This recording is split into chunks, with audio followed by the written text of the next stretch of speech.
Are you on? Are you able to get on?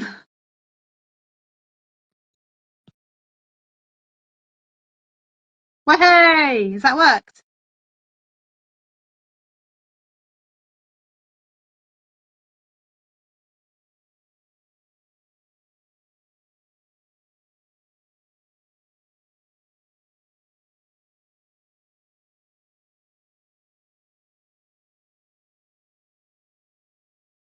I did.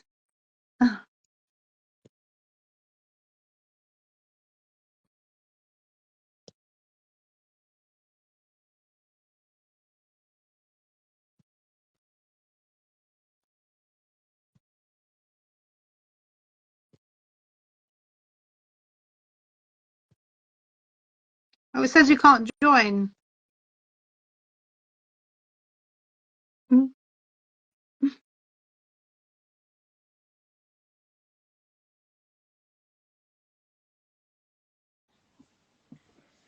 Oh, hi. Over there. Yes. Yay. Oh my gosh, that took a while. Sorry. That's But we're all both right. on Don't now. worry. So, welcome to Telmas podcast. What a pleasure Thank you for to having me. teach you, to have taught you something You that have. I'm sure you're going to do again.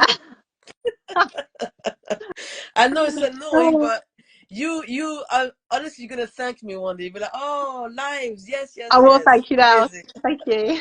It's a pleasure. So, please That's introduce crazy. yourself to us.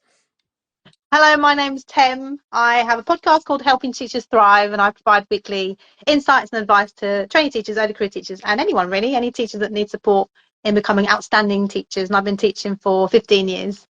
Wow, 15 years. Yeah. And what particular subject? Like, was it primary, secondary school that you taught? So for 13 years, I taught as a for 13 years, I taught as a secondary school PE teacher, year 7 up to year 13. And then for 2 years, I taught as a special education needs teacher. So I taught a group of 12 kids from 11 to 14 years old in a special needs school. And now, actually, tomorrow I'm going back to being a PE teacher at my old school. Oh, wow. So you stopped for your bit to do your podcast, or did you do you started your podcast at the same time as you're teaching? Like, explain your journey as a Mhm. podcaster. As a podcaster, fantastic. Okay. So a couple of years ago, I was mentoring a trainee teacher, and I've mentored a few trainee teachers over the years.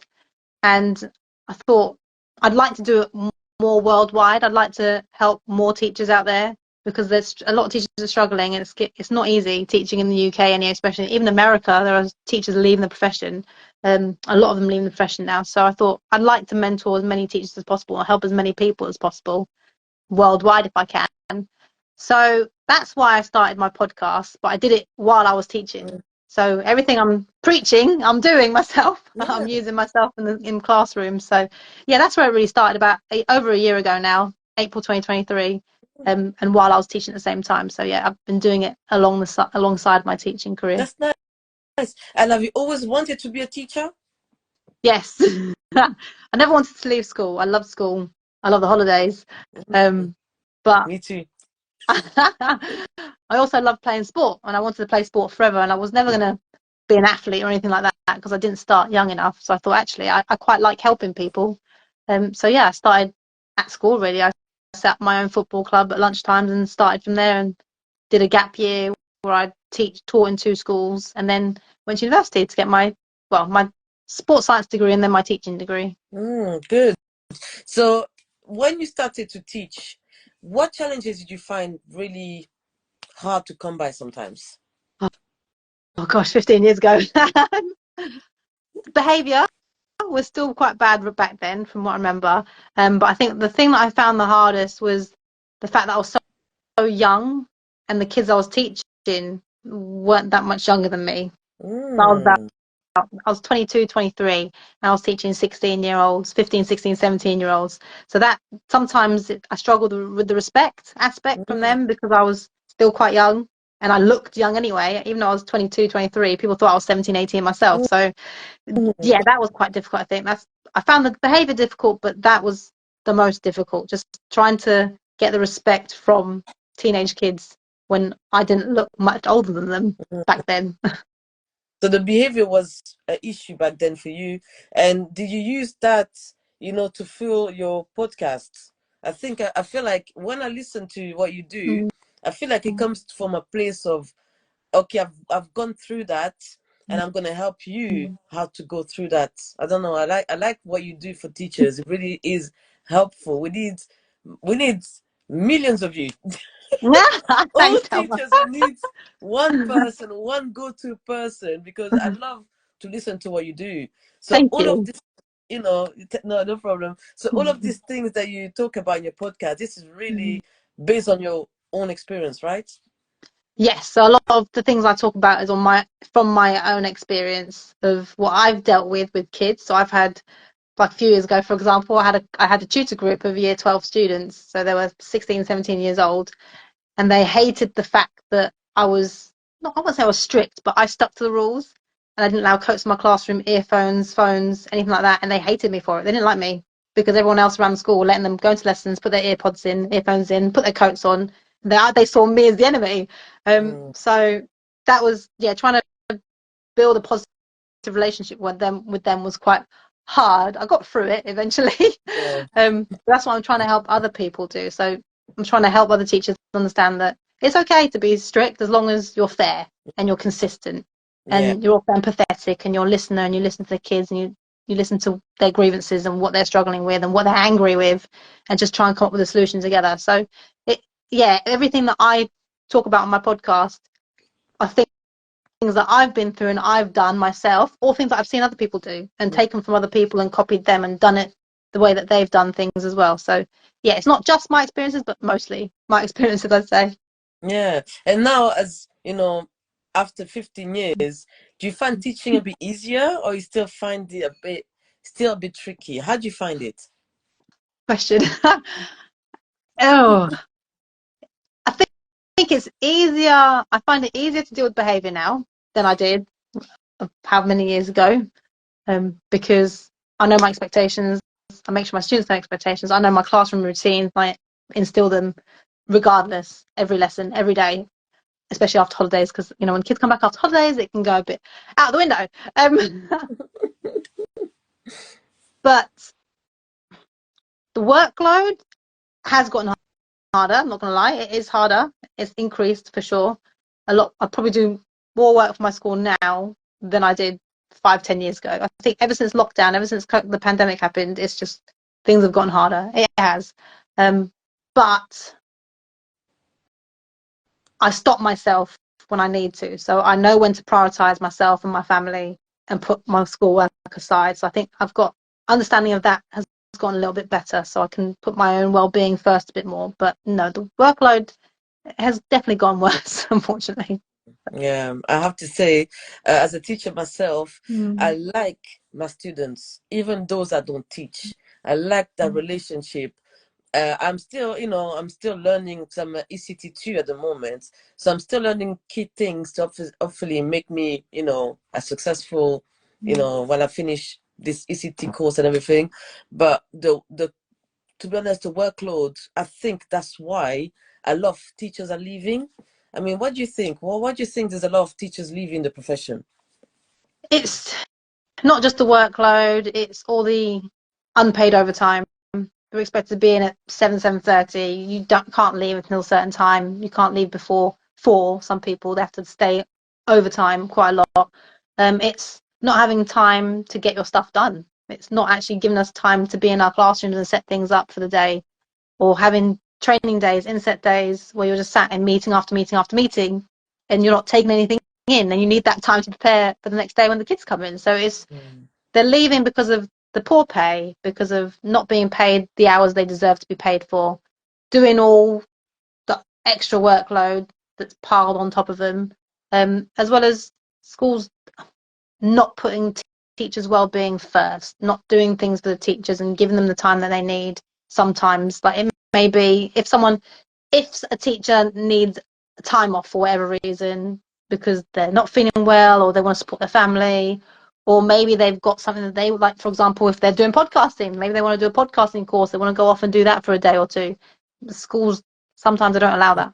unfortunately, and they want you to make sure you put everything in place. You've got to have your cover work set, or they'll just say no, it's unpaid leave. So yeah, there's not a lot of support for teachers when it comes to absences or leave sometimes, unfortunately. Yeah, I mean, the one thing I realized is that when I was this year, I took overall 2 weeks off because I was Mm. ill. For 1 week, I had COVID, and another week, I had an eye infection. So the one thing that I don't like still now, imagine you're in the hospital, right? And they still expect you to set up the work. Like, is there any way they can have a backup? Because for me, there's Mm. things like when you're ill, you shouldn't be working, period. You should, you know, look after yourself and come back. But you're expected to set the work.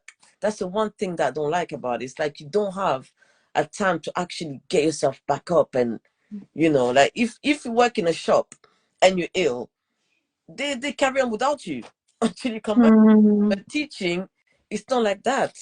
I mean, frankly, would you advertise teaching for people when all of this? I Yeah, don't know. the system needs to change in the UK. I think there are certain situations where they can't ask you to produce work. I don't know what they are off the top of my head, but some situations they can't contact you for work. So if you're signed off sick, for example, they can't contact you. I know some schools still do, but they shouldn't be doing that at all. Yeah. But yeah, it's sad because teaching this country, it's a fantastic job. Teaching Yeah. is a brilliant job if you're just left to teach the kids and you're trusted to teach the kids and trusted to get on with your job. If you're micromanaged and you've got all these different things coming at you, you've got to do this and this and this, and by this date you've got to have all these plans ready for someone to look at it, then it just becomes difficult to deal with. It can be overwhelming and it can be stressful because you feel like no one trusts you to do your job properly. So yeah, if they just leave us to be trusted to teach the kids, then teaching this country would be a lot easier to deal with, I think. And also, I feel like there's a lot of training after work. There's a Mm. lot of the inset days. I have to be honest, to an aspect. I like the fact that inset days for me, because before I didn't like them. I'm sorry, I didn't like inset days, but now I take it like a reset, and maybe trying different ways, different approach, and then back. Because I, to be honest, I don't think I'm ready to go back teaching. I need a little reset before I go back. But I feel like I take it, to learn things. Because if I just go there, oh, instead it's gonna be boring. I'm like, oh, I'm not gonna listen to anything. So Mm. I feel like some instead days they should find ways to make it more interactive. What exactly, can we do things differently, like to alleviate the workload, to manage the workload. I mean, there's a lot of things like well-being a bit more. I feel like they could use Mm. days to do things like that. There are some schools, I Yeah. think you told me that in your podcast, there's some schools, they don't do no work. They don't do no inset. It's just a well-being for the whole day.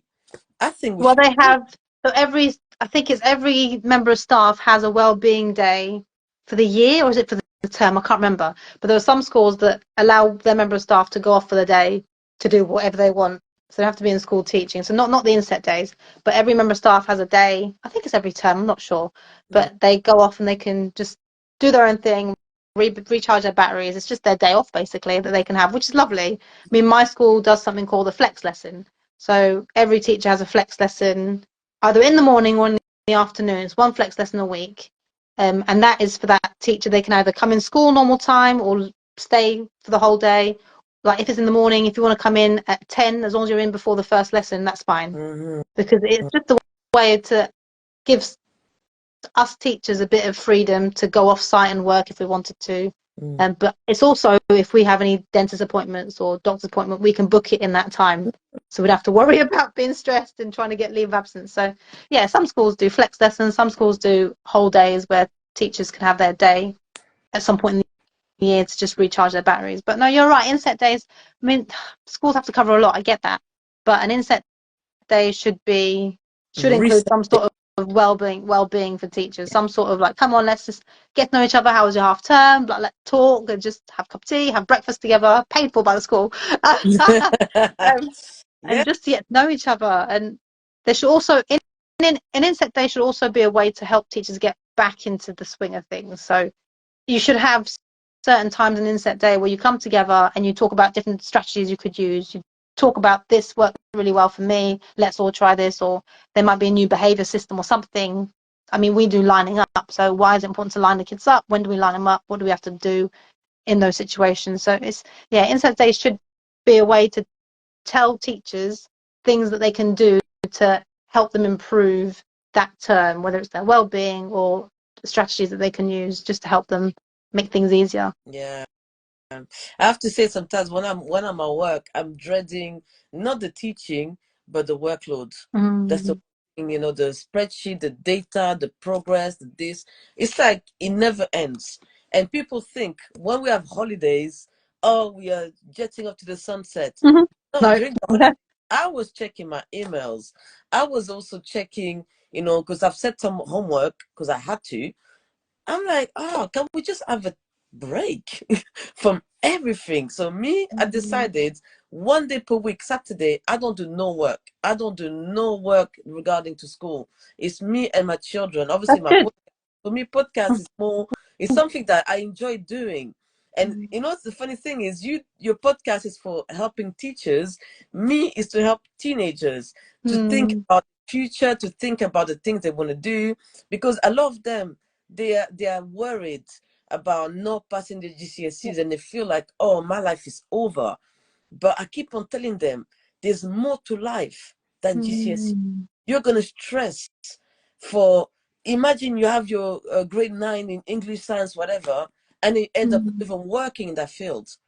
So I said, think about, it's not about that, but it's about your talents, about what you're good at.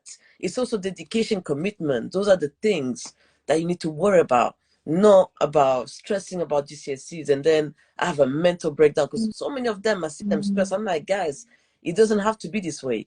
You can still become whoever you want to become without GCSEs. I had guests, one person went to prison. I had one guest drop out of school and their success today. Why? Because they did what they're happy about. So I think as teachers, we need to have a little break, because if we don't have a little break, we won't be able to do our job as teachers. And the youngsters, your life is short, but as well it's long, because there's so much that you're going to explore. There's so much you're going to do. You know, have you No, thought I about, agree with you. yeah, I I mean, think your podcast is amazing. You're helping to inspire children, young teenagers, because grades aren't everything. I know we're teachers. We should be saying, yeah, you got to get grades, got to get to university. No, you do what is right for you, that's it. and it's not worth struggling and being stressed over grades and subjects, because you might have a strength somewhere else. You might be a great a video editor, for example, or you might be a great coder, for example. You might even be good at building things and making things. Like, it's not, grades are not everything. Yeah, do your best to get the best grades you can, but I think the teenagers are feeling stressed because we're stressed and we put our stress on them, and that's not fair. And we're stressed because we've got SLT saying that we have to get certain grades. All of your class have to have merits and above, for example, or grades 6s and 5s and above. You can't have any lower than 5. Well, that's not realistic. Like, we can't No, it's keep not. pushing these kids and stressing them out because they need to get the good grades, because then we need to make sure we've got the good grades for our SLT and our progress data. It's just, yeah, it's not fair. Not fair on the It's not. kids. It's not. Unfortunately, schools are now more about grades than about the kids, because we're stressing the poor kids out because they're trying to get the grades that we're told that they have to get, and we're told we're told that we have to make sure they get those grades. So yeah, it's not fair. Yeah, and I have to say, for me personally, the way we have the expectations, like the kids, they don't see the pressure we have, because I'm not just here to teach you skills in Spanish or French. I'm also here to make sure that you do well, because if you don't, they're gonna ask me, why is that person not doing well? But what I don't like is that there are kids that no matter how much you expect of them, like especially the SCN kids, what can you do? You can't say, look, I want a grade this and this and that. It's, sometimes for me, it's unrealistic. I feel like teaching is more about expectations, about, you know, the grades, than actually that relationship with kids and the love of learning. I feel like there's a lot of things that have gone. And I have to say, as I told you on the podcast, I am considering other ways, other approaches. I'm thinking teaching for the rest of my life. I feel like it's every year is getting harder, so I don't know. I don't know, but still, It also depends on the school, I suppose. So, I mean, I suggest try other places, try other schools. Some people have even gone abroad I and know. gone to work abroad in other countries to see Right. what it's like there, because it is, yeah. I mean, it is hard, but even, yeah, this teaching in the UK is difficult. It's hard. But how I see it is, I just think when I'm in the classroom, I'm with my kids. I just care about those kids. I just want those kids to get the best that they can get. Whether they achieve amazing grades, fantastic. Even if they don't, even if they are able to communicate better, they're more confident. They're less anxious. They can stand up and speak in front of people. Like, those are all the things that we are trying to teach these kids. It's not just about content, content, content, content, content. I want to make you a better, like a whole-rounded, well-rounded individual, so that you're confident when you go off in life and you can use these key skills whatever you do. It doesn't matter if you start your own business or work anywhere. It doesn't matter. It's not just about content. It's about helping these skills improve their basic skills for life so that they can succeed later on. That's what should be important for me. Mm. I love kids. For me, in my opinion, they don't care about subject. They come to school, that's a safe place. They see their friends, they see their favorite teachers. They have a better life at school than at home. So sometimes we Yeah. need to think more about the well-being of the kids, not just about the results. Because if you just put pressure on the results, then you're not going to give that child a chance to be happy. If it's just all about expectations, that child is just going to resent the fact that, oh, I'm rubbish at that, and self-esteem and all of that. So I feel like there's a lot. I think the educational system, we need to rework on a lot of things personally, because if we don't, I can guarantee you a lot of teachers are going to leave. I keep on, and I can't blame them. I can't blame them because we don't know what it's like to teach. And it's sad to see. I mean, I love what you do, by the way. Really help us, because if it wasn't for you, because even when I was talking to her, I was like, oh, she's right, you know, if I do this and this and that, maybe. But I've got to say, 4 years now into teaching, including 2 years as ECT, they are not making it really, you know, tempting for me to stay. It's just so much expectation that we also put on the kids. So I feel like there needs to be a revamp on the whole system. They need to scrap certain things, like the curriculum should be scrapped, in my opinion. The scheme of work should be scrapped. More space into well-being, the purpose of the subject that we're teaching them. Like a lot of people that I talk to, like authors, they say, look, I like English, but I didn't like the curriculum. I didn't like the way it was, but I did like English. So they need to find ways how to make that subject successful in whatever you want to do in life. I don't know. There's a lot of things. Yeah, we need to make it more realistic to them, their real life experiences. So, I mean, English is all about journalism is also about English. So bringing some sort of skills to do with journalism and public speaking, and get kids to write articles and present things and just do things a different way, rather than it's always written down, or look at the same text that you've done year after year after year, Yeah. and not changing the text. Or I did poetry when I was at school. We had certain poem. We had a book of poetry, and we had poems that we had to analyze in our exams. Yeah, poems are amazing. I love poetry, but it's not going to have an impact on me in my career and later life. I mean, of other people it will do. If they become poets or they write for certain people, they write stories, whatever. That's fine. But yeah, there are certain things that our curriculum doesn't tailor for every child. Yeah. And it's just, they're just falling through the gaps, and they're pushed into all these lessons and put into that you've got to do that subject because that's the only one available on your timetable, and that's not fair. So Yeah. I don't know how. I mean, I'm not a head teacher, so I wouldn't have a clue where to begin. But no, yeah, it does need changing. The curriculum, the education system needs a revamp to make it a bit more exciting for the kids, I Yeah. think. Yeah. Something that they're looking forward to go to school and learn. I mean, this is why it's, you know, because even me in my lessons, I try to do a lot of things nice and fun. And sometimes I was told, no, look, you can't do that because you have to do that.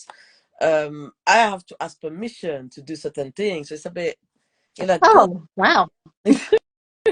Sometimes I have to feel like, oh, I need to ask to do this, but sometimes they allow me because, you know, I've been in that school now for a couple of years. So there's things they allow me to do, which is great. Like, as I'm from Switzerland, I like to show them my culture. So it has to do with French, you know, because Switzerland, we speak French there. So I've been allowed to do something which is fun for them, because I'm thinking, so what's the purpose me teaching a language? But how about I want you to take that skills to go actually to France or whatever French speaking country, or Spain or whatever Spanish speaking, because I'm a Spanish teacher. That's it. That's the whole purpose. So I'm trying to do certain things quite fun for them, because otherwise they can't be bothered. They'll be like, oh, we're gonna do this again. Oh, grammar, I hate grammar. So we have to find ways. I think we should find ways. I don't know if the government could listen and find ways for us to make, lesson fun, lesson that you actually have a purpose. This English is gonna lead you to this actual skills forever, profession. I think that's what we should do. Yeah, I agree with you because kids, like you said, they'll just be bored and unmotivated if they don't see the purpose of it. Then what's the point? What's the point of me doing this? There needs to be some sort of point that's relevant to them Yeah. that they can see and understand and grasp, and then they'll be a bit more motivated to actually want to learn and want to not do well, because we can't expect every child to do well. They just do the best they can. But it's just if they enjoy something, they're more motivated to learn and do it. They're more likely to thrive in it. So yeah, definitely making things more relevant to them so that they can see the purpose behind it. Yeah, exactly. Honestly, what you do is amazing. Please carry on. So what else is coming up for your teaching tips? What else is coming up? Because you have giveaways, you do podcasts, you interview a lot of teachers, people in the profession.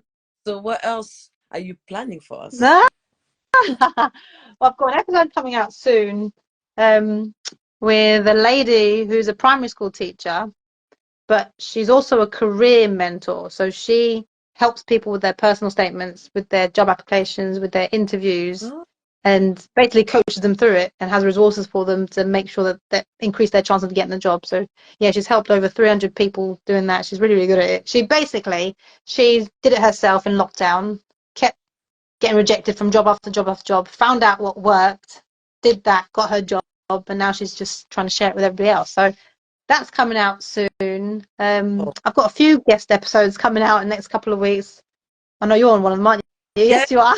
Few episodes coming out next few weeks, all planned. But yeah, just trying to roll out more episodes weekly, solo episodes, guest episodes. I've got another giveaway in July, big giveaway that's going to happen, but I'll mention that nearer the time.